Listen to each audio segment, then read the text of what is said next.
All right. So we mentioned earlier, Saquon Barkley, first big game of the year. Now there's an injury concern. Apparently he would have been able to come back into the game, but they were blowing out the Giants anyway. But 31 points. Are you on the bandwagon now for Barkley the rest of the way? I'm not sure that I am. I'm not sure that I am. I think it seems like this was the first. He had a 65-yard run early in this game.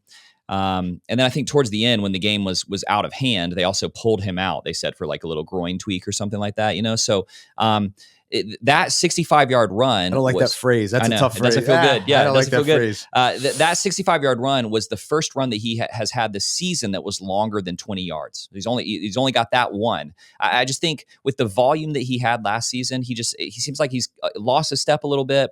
The Eagles are so solid that they can continue to win without him playing well. So he'll have more games like this, I'm sure. And he's always going to be like he's just going to be a solid running back who's probably going to score you around 15 points every week. But if I could capitalize on this performance, the thing I wanted to remind people of, just a note on bye weeks and trades really quickly, when you're trading a player or trying to acquire another player for, especially here in the middle of the season, one of the things that you want to think about is I don't ever want to eat a player's bye week if I can make someone else do that for me, right? So what I mean is Saquon's about to go into a bye right now. If I could trade him for a running back that I think is going to be pretty solid that has already had their bye week such that I avoid one of those total buys, you get an extra week of points and you're making someone else eat Saquon's bye there. That's an important kind of advanced principle for trading in fantasy football is I'm always looking for, can I acquire a player who I think is good, whose bye week has already passed,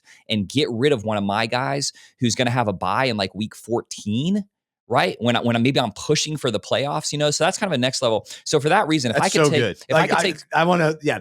really good insight. Absolutely. That's something that people don't think about. And it's just a little way to get an edge in your league. And I would say, if you could take this 31-point performance from Saquon and before he goes on bye, leverage that into a player or two that you think are going to be solid. I think that I would do that. He's still going to be just a really solid, probably like low-end RB1, high-end RB2 rest of the season. But if I could turn this into something, I might consider doing that. So I don't think that I'm fully on the Saquon bandwagon. All right. That's great insight. And this season, every season, we always love rookie running backs. I always love rookie running backs. Part of the game with rookie running backs is being patient, waiting for them to get involved, especially if there is a proven veteran already in the backfield.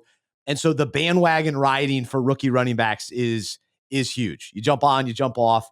And one of those players, RJ Harvey, has been one of those guys you've had to be patient with. J.K. Dobbins carrying most of get most of the opportunity the majority of the season. We've seen glimpses of RJ Harvey. But this past week, a little bit of a breakout. And if you watch him run, he's good.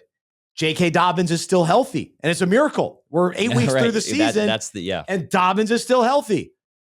But I'm jumping on that RJ Harvey bandwagon. Jump on, toot, and trade Dobbins. Yeah. If you could trade Dobbins for anything, get him. I would do that. And if you can get Harvey, get Harvey. So I'm on the bandwagon for sure. And he's not on any of my teams, but I'm on the bandwagon.